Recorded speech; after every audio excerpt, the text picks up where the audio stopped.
Hallo, ich bin Johannes und das hier ist mein erstes Video auf YouTube. Ich habe mir selbst ein Expeditionsmobil gebaut, in dem ich auch lebe und seit 2 Jahren durch Europa reise. Eigentlich wollte ich den LKW jetzt im Dezember zum ersten Mal nach Afrika bringen und richtig benutzen. Aber leider ist er vorher fast abgebrannt. Wie es dazu genau kam, wer ich bin, wie meine Reisen bisher waren und wie es weitergeht, zeige ich euch in diesem Video. Ich möchte mich mit dem Video bei euch etwas vorstellen und wenn ihr Fragen habt, haut sie direkt in die Kommentare. Ich beantworte sie alle. Ja, leider brenne nicht nur ich fürs Reisen, sondern auch mein LKW hat gebrannt und eine Musikbox hat sich selber entzündet in dem LKW und ja, erheblichen Schaden angerichtet. Zum Glück ist er nicht ganz abgebrannt, aber muss jetzt zur Reparatur und Dekontamination nach Deutschland. Ich werde dazu am Ende vom Video noch ein bisschen was sagen, aber jetzt machen wir erstmal weiter mit der Vorstellung. Ich bin Fotograf. Bin 38 Jahre alt. Vor 2 Jahren habe ich angefangen, hier mit dem LKW zu reisen. Vorher habe ich den 2 Jahre lang umgebaut. Es war ein Feuerwehr. Ich habe ihn als Feuerwehr-LKW gekauft und habe ihn zu, in Anführungszeichen, Expeditionsmobil gemacht. Warum Anführungszeichen? Ich finde den Begriff Expeditionsmobil irgendwie bescheuert, weil Expedition klingt immer irgendwie, als würde man als erster Mensch auf den Himalaya fahren oder sowas. Was natürlich nicht passiert. Die meisten Leute, die Expeditionsmobile fahren, fahren dahin, wo auch schon andere Leute mit Expeditionsmobilen waren. Aber es ist halt der Begriff der Gattung, deswegen werde ich ihn auch benutzen. Auch wenn ich ihn immer ein bisschen bescheuert finde, das vorab. Was macht Expeditionsmobil aus? Es ist ein LKW, meistens, also fast immer LKW-Basis. Es sind oft Fahrzeuge, die umgebaut wurden, teilweise aber auch nicht. Also es gibt so eine große Mischung aus Leuten, die es selber gebaut haben, wo ich auch dazu gehöre, und Leuten, die es gekauft haben. Wer das Ganze kauft, kauft in der Regel ein komplett fertig gebautes Fahrzeug, oft auch mit Neufahrzeugen. Wer es selber umbaut, da sind dann oft ältere LKWs im Einsatz, wie auch hier. Vor 2 Jahren habe ich dann angefangen, alles in den LKW hereinzuladen und auf den Weg zu machen aus Deutschland raus. Die Reise ging dann erstmal nach Barcelona, nach Spanien, um den LKW fertigzustellen. Der war zu dem Zeitpunkt noch nicht fertig. Das hat eigentlich alles nicht funktioniert. Ich glaube, es ist kürzer zu sagen, was funktioniert hat. Gas hat nicht funktioniert. Toilette hat nicht funktioniert, Dusche hat nicht funktioniert, Duschwanne war noch nicht mal eingebaut, habe ich einfach in Deutschland noch fertigen lassen und dann einfach eingepackt, mitgenommen, später irgendwann einzubauen. Es hat funktioniert. Kühlschrank, Strom, Licht und das war es eigentlich. Selbst die Toilette hat am Anfang nicht funktioniert, weil der Lüfter noch nicht fertiggestellt war. Und jetzt stelle ich euch mein mobiles Zuhause mal ein bisschen vor.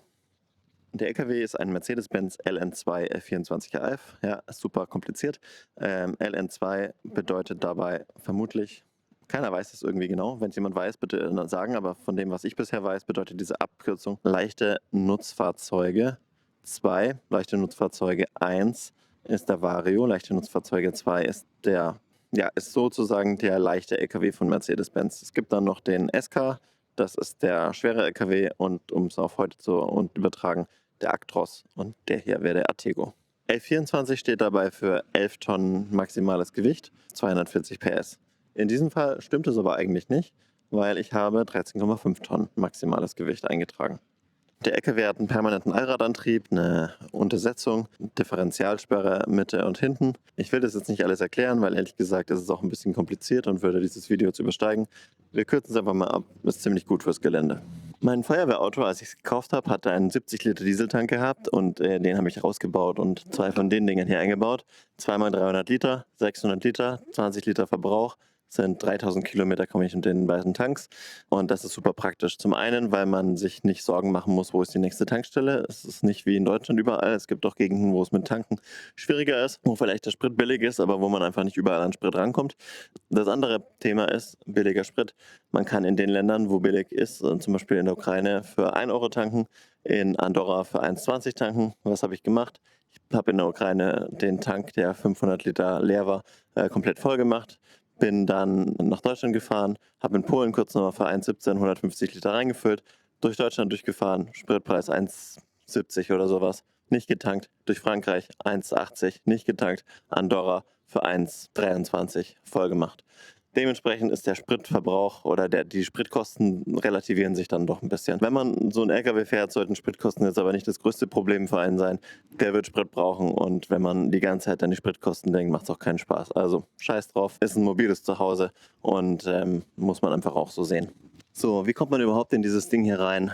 Einstieg ist ungefähr auf meiner Brusthöhe. Ich bin 1,89, also ist ein Stück. Dafür habe ich einmal diese Leiter hier, die recht schnell geht. Ist für Supermärkte, wenn man einfach nur kurz steht, nicht so lange irgendwo steht, dann benutze ich die für eine Nacht oder so. Wenn man auch wenig Aufsehen erregen will, kann man auch von innen wieder entspannt reinziehen und dann sieht es keiner.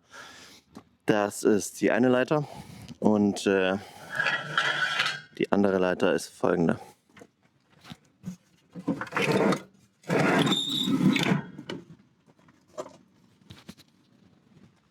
Das ist die hier und dann kommt noch das daran.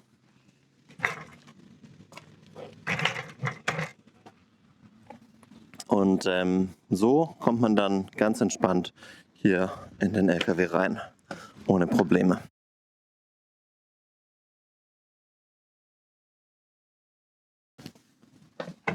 Auf dem Dach ist eine 1400 Watt Solaranlage installiert, die eine 600 Ampere Batterie speist, und zudem ist noch ein 45 Ampere B2B-Lader installiert. Was bedeutet das? Das bedeutet, es ist ein Ladegerät, das beim Fahren den Strom von der Lichtmaschine benutzt, um hinten zu laden mit 45 Ampere. In der Kombination bin ich bisher mit dem Strom eigentlich meistens ganz gut ausgekommen. Was so ein bisschen ein Problem ist, wenn man 4-5 Tage nicht viel fährt, an einer Stelle steht und es scheiß Wetter ist, dann ja, wird es irgendwann eng, vor allem wenn man in der Regel, wenn es schlechtes Wetter ist, mehr elektronische Geräte benutzt, und sobald ich zum Beispiel den Gaming-Rechner auspacke, da geht der Strom dann richtig schnell runter. Also da muss man einfach ein bisschen aufpassen. Das ist einfach so ein bisschen so eine dumme Eigenheit, einfach, dass man in den Momenten, wo man viel Strom braucht, wenn es also dunkel, kalt und sonst was ist, kaum was reinkommt. Einfach, ja, das ist halt Solarstrom. Ich habe einen 370 Liter Wassertank, der mich mit Frischwasser versorgt. Das Frischwasser wird eingefüllt ohne Filtrierung, wenn es aus einem Hahn oder einer vertrauenswürdigen Quelle kommt. Und sämtliches Wasser, was entnommen wird, egal ob für Dusche, Trinken oder Abspülen, egal, sämtliches Wasser, was da rauskommt, geht durch eine Dreifach-Filteranlage, die einen Sedimentfilter hat. Der filtert Sand und so weiter raus, kleine Teilchen. Der zweite Filter ist ein Kohlenstofffilter, der Rost rausnimmt, Chlor, solche Sachen. Und der dritte Filter ist dann ein Keimfilter, und der filtert sowas wie E. coli-Bakterien, Cholera-Bakterien und ja, so einige andere Bakterien, Salmonellen aus dem Wasser raus, falls doch mal was drin sein sollte, sodass man das Wasser bedenkenlos trinken kann. Falls ich mal aus einer Quelle auffüllen muss, die nicht so vertrauenswürdig ist, beziehungsweise sagen wir mal so, falls ich aus einem Fluss oder so auffüllen muss, was ich kann, dann läuft das Wasser, bevor es in meinen Tank geht, durch eine zweifache Filteranlage durch und wird schon mal gereinigt, bevor es in den Tank geht, einfach um sich schon ein bisschen die möglichen Probleme im Tank zu ersparen. Ein 10 Liter Wasserboiler, der elektrisch betrieben wird, heizt dann das Wasser fürs Duschen.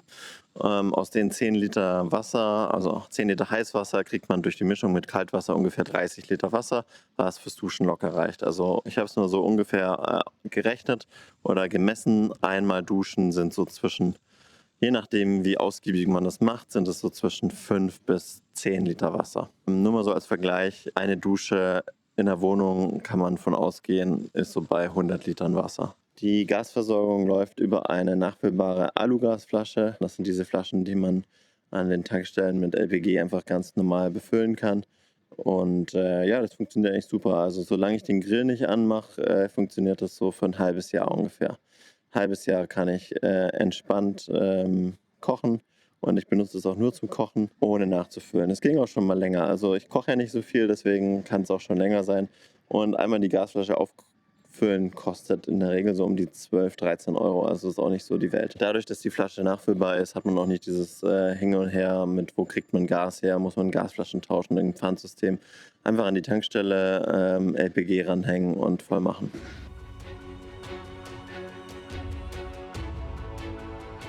Eine der meistgefragtesten Fragen von diesem ganzen LKW ist, darf ich mal reinschauen? Und deswegen dürft ihr jetzt mal reinschauen.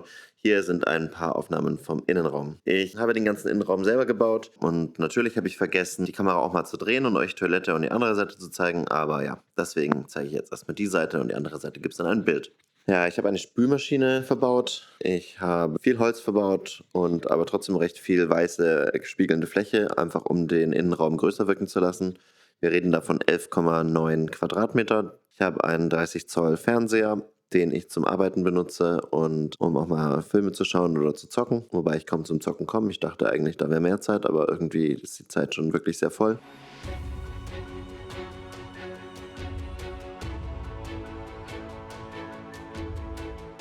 Ich war in Spanien und bin durch Frankreich gereist, habe mir Bosnien, Albanien und Montenegro angesehen.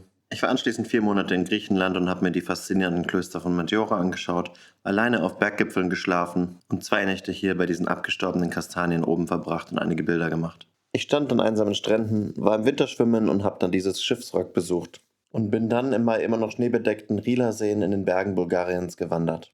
Ich war am architektonisch super beeindruckenden Bus-Luca-Denkmal der Kommunistischen Partei Bulgariens. Ich habe mehrere Tage auf dieser vom Schwarzen Meer umschlossenen Landzunge gestanden und die Ruhe und Einsamkeit genossen. Ich war in Rumänien in Siebenbürgen in der ehemals deutschen Region Rumäniens und bin dort auf diesen Berg gefahren. Super tolle Landschaft und super schön dort zu schlafen. Leider hat es dann früh gewittert und ich musste runterfahren, weil ich ein bisschen Angst hatte, dass alles matschig wird. Meine letzte Reise hat mich dann durch die Berge Spaniens und Andorras geführt. Ich habe oben auf Gipfeln geschlafen, bin geheime Schmugglerwege gefahren und habe auf dem Weg nach Nordspanien noch einen kleinen Abstecher in die Bardenas Reales gemacht, diese super spannende Wüstenlandschaft.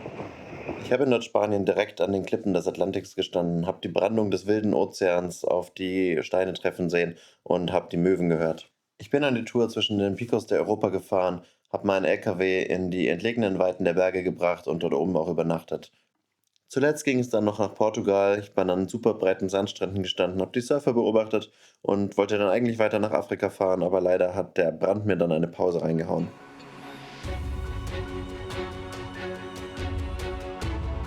Ich habe 11 Jahre lang in Berlin gewohnt und habe das auch sehr gerne gemacht. Mir wurde das aber irgendwann dann doch zu langweilig. Also ja, auch eine Stadt wie Berlin kann langweilig werden. Man hat die ganze Zeit, kann man irgendwie in Clubs und dies und das und jenes, macht man die ersten 2, 3 Jahre viel. Irgendwann wurde es jedenfalls bei mir dann auch weniger. Und man bewegt sich dann eher in seinen Kiez und so weiter und so fort. Mir ist es irgendwann zu langweilig geworden, ehrlich gesagt, immer die gleiche Stadt zu sehen, immer das gleiche Ding zu sehen. Ich habe keine Lust gehabt, noch 10 Jahre immer an dem gleichen Ort zu bleiben, auch wenn es ein spannender Ort ist und viele Leute da gerne hinreisen. Ich reise da auch gerne hin. Also mir macht es jetzt wieder mehr Spaß, in Berlin zu sein, als ich gewohnt habe, am Ende war, Spaß gemacht hat, weil ich einfach jetzt das für mich genießen kann, so 4, 5 Tage in der großen Stadt ein bisschen Spaß zu haben und dann wirklich auch alles mitzunehmen, was man so machen kann. Ähm, und ansonsten unterwegs zu sein. Genau, deswegen wurde es mir irgendwann zu blöd in der Stadt. Und ich bin ein sehr neugieriger Mensch, bin immer schon gerne gereist. Ich habe dann beschlossen, in ein Fahrzeug einzuziehen, damit zu reisen. Warum ist es ein LKW geworden? Option 1 für mich war ein Bus, Vario, Sprinter, sowas in diese Richtung. Option, aber auch als Allrad, immer Allrad. Option 2 war für mich ein Geländefahrzeug mit Aufsitzkabine, Hilux, Defender, so die Richtung. Ja, dann gab es natürlich noch LKW. LKW ist natürlich das, sage ich jetzt mal, imposanteste, krasseste, größteste, hat aber auch Nachteile. Größe ist sowohl ein Vorteil, wenn man drin ist und es regnet, macht es echt Spaß da drin. Also im Vergleich zu kleineren Fahrzeugen. Macht es auf jeden Fall Spaß. Mehr Spaß macht es draußen.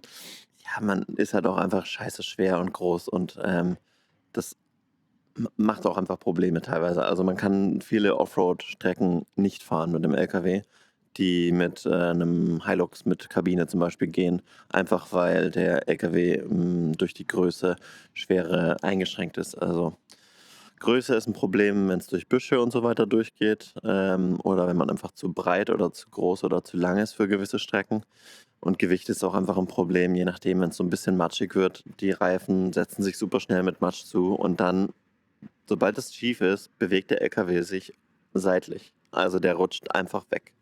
Und das kann natürlich auch saugefährlich sein, wenn man irgendwo Offroad ist und sich dieses Ding seitlich einfach verabschiedet. Deswegen muss man da schon gut aufpassen. Und jedes Fahrzeug ist natürlich immer ein Kompromiss. Also es gibt nicht das perfekte Fahrzeug. Ist einfach nicht möglich. Man muss immer abwägen. Und für mich war dadurch, dass ich das ganze Jahr drin wohne und auch nicht das gesamte Jahr irgendwie crazy Offroad-Pisten fahre, wichtig, mehr Komfort zu haben, mehr Platz zu haben Und ich habe das hingenommen, dann dafür ein bisschen Abstriche machen zu müssen, wohin ich fahren kann. Ja, irgendwann kommt da vielleicht nochmal ein Motorrad hinten drauf, um da einfach ein bisschen flexibler wieder zu sein.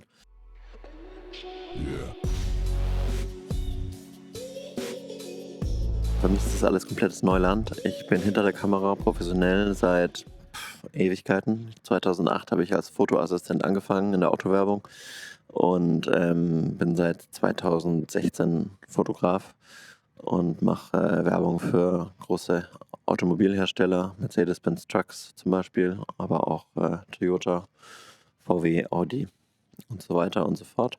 Und fühle mich hinter der Kamera schon deutlich wohler als hier davor. Das ist alles noch ein bisschen ungewohnt. Mein Ziel ist es, warum ich diese Videos mache. So. Das erste ist natürlich, ich will Freunden, Familie, Bekannten und so weiter einfach die Möglichkeit geben, hier dabei zu sein, das anzuschauen. Es hilft mir auch nicht, die gleiche Geschichte 20 Mal erklären zu müssen und erzählen zu müssen, sondern man kann dann über ein bisschen andere Themen reden und gleichzeitig ist es auch einfach interessanter für die Leute, glaube ich, wenn ich ein bisschen Bilder dazu zeigen kann und so weiter. Und dementsprechend ist das hier in erster Linie für meine Freunde, meine Bekannten und alle Leute, die es so quasi interessiert. Es gibt ja auch viele Leute, inklusive mir selber, die gerne zu Hause sitzen und sich so Reisevideos anschauen. Also ich habe früher die ganze Zeit irgendwie Leute beobachtet, die mit dem LKW, Geländewagen durch die Welt gefahren sind und das war für mich einfach Abendunterhaltung und wenn das hier für jemanden Abendunterhaltung sein kann, dann freut mich das. Und ein anderer Grund, warum ich das hier mache, ist einfach, es soll für mich auch eine Art Tagebuch werden. Ich habe gemerkt, dadurch, dass man so viel und so schnell reist, ist es auch einfach, man vergisst viel. Ich muss wirklich teilweise überlegen, in welcher Stadt war das, wo war das, wie hieß diese Stadt wieder. In den letzten 2 Jahren habe ich 24 Länder bereist. Das ist auf der einen Seite super schön und auch super spannend, aber es ist auch ein bisschen schade, wenn man einfach irgendwie anfängt, Sachen zu vergessen und wenn es einfach so viele Eindrücke sind, dass man die einfach gar nicht mehr richtig verarbeiten kann. Deswegen ist das für mich hier auch so ein bisschen ein Tagebuch für mich selber, in dem ich wöchentlich so ein bisschen meine Erlebnisse schilder, bisschen euch mitnehmen, was ich gemacht habe, Bilder zeige, Drohnenvideos und so weiter und so fort. So eine Art Vlog im Endeffekt schon. Und wo ich mir vielleicht dann in 4, 5 Jahren oder so nochmal was anschauen kann und dann denke so, ah ja, geil, guck mal hier, in dieser Woche waren wir da und da und haben das und das gemacht und dann kommen auch die Erinnerungen wieder hoch. Also ich mache das aktuell vor allem übers Telefon. Da gibt es so eine schöne Option, dass man einfach so Bilder, random Bilder irgendwie immer eingezeigt bekommt, das Telefon aussucht und ich finde diese Funktion hervorragend, weil diese Funktion bringt mir ganz viele Erinnerungen wieder in den Kopf, die ich ansonsten nicht so präsent im Kopf hätte. Ja, und dieser Kanal soll eigentlich den gleichen Sinn für mich erfüllen. Was ist genau passiert? Meine Freundin war draußen gesessen, ich lag hinten im Bett und habe irgendwie auf YouTube oder Instagram oder irgendwas gebaut. Und auf einmal schreit sie so draußen, dass es raucht aus dem LKW. Und ich so, fuck. Rausgesprungen und ja, ich sehe schon quasi, dass da einfach super schwarzer Qualm in dem LKW vorne drin steht. Also die Scheiben sind zu, drinnen alles dunkel, dunkelschwarzer Qualm und es qualmt aus allen Öffnungen raus, also aus den ganzen Fugen und Dichtungen. Überall kommt dunkler Qualm raus. Und ich so, fuck, fuck, fuck, fuck, fuck, fuck, fuck. Ja, erstmal Schlüssel suchen, weil LKW vorne abgesperrt und ich habe nicht den Schlüssel sofort gefunden und so ein bisschen in Hektik. Naja, ich habe ihn dann relativ schnell gefunden, also wirklich, keine Ahnung, Rekordzeit für mich, für Schlüssel finden. Ähm, und bin dann vorne reingesprungen. Die Scheibe ist dann auch gesprungen. Also ich habe dann so einen kleinen Knall gegeben. Da ist die Scheibe vorne gesprungen durch die Hitze. Und man hat dann auch schon gesehen, wo der Brandherd war. Das war einfach die Musikbox, die gebrannt hat, die in der hinter der Windschutzscheibe stand. Und ich habe die relativ schnell gelöscht. Also das eigentliche Feuer war super nach Wasser, 2 Sekunden, glaube ich, aus. Also ich habe direkt so einen Eimer Wasser mitgenommen oder hat mir jemand gegeben. Ich weiß es gar nicht mehr. So ein bisschen ist das alles auch verschwommen mittlerweile. Auf jeden Fall das rübergekippt und dann war die aus. Das Problem war dann, dass die geschmolzene Box und geschmolzenes Plastik außenrum in ein Lüftungsloch runtergelaufen ist quasi und unten drunter unter dem Armaturenbrett hat weiter gebrannt. Also ich habe gesehen, da kommt noch Rauch raus. Ich habe erst nicht genau gesehen, von wo der Rauch kommt, habe dann so ein bisschen schief reingeschaut, habe dann eine gelbe Flamme da drin gesehen, dachte mir so, fuck, wenn das da drin brennt und ich da nicht rankomme und das sich da richtig ausbreitet oder richtig brennt, dann kann das Ding doch noch richtig abbrennen. Und ja, was haben wir gemacht? Ich habe erstmal massenhaft Wasser drüber gekippt, aber das hat nicht geholfen, weil das Wasser da nicht hingekommen ist. Das wurde immer quasi vom Armaturenbrett abgeleitet. Zum Glück sind wir mit Leuten gereist, die ziemlich schlau sind, muss man sagen. Aaron versteht kein Deutsch, aber an dieser Stelle vielen Dank. Äh, Aaron war so intelligent und hat einfach sofort geschaltet, als ich gesagt habe, ich komme da nicht ran. Er ist sofort zu seinem Auto gegangen und hat die Flex geholt, eine Akkuflex, und hat die mir gegeben. Und ich habe dann erstmal mit der Akkuflex ein Loch, 2 Löcher in das Armaturenbrett reingesägt, um da Wasser hinzukriegen. Habe mir auch direkt mal den Finger geschnitten mit der Flex. Habe ich in 2 Jahren beim Bau nicht geschafft, mir den Finger zu schneiden, aber in dieser Hektik erst mal den Finger geschnitten, aber es ist schon wieder fast komplett verheilt. War ein bisschen blutig, sah ein bisschen wild aus, ehrlich gesagt, so ganze Blut und Asche danach. Also der Anblick war schon ein bisschen crazy, aber ja, hat alles gut funktioniert. Bis das Ganze jetzt hier auf die Füße gestellt war, hat das alles ein bisschen lang gedauert. Also ich habe erstmal viel mit Versicherungen telefonieren müssen, so ohne Schutzbrief und irgendwie ADAC ist es echt mühsam mit diesen Versicherungen. Unglaublich, wie träge und zäh die sind. Genau, und dann wird es weitergehen. Also ich meine, mir ist es egal im Endeffekt. Was heißt egal? Das Geld ist natürlich, kotzt mich extrem an, so viel zu zahlen.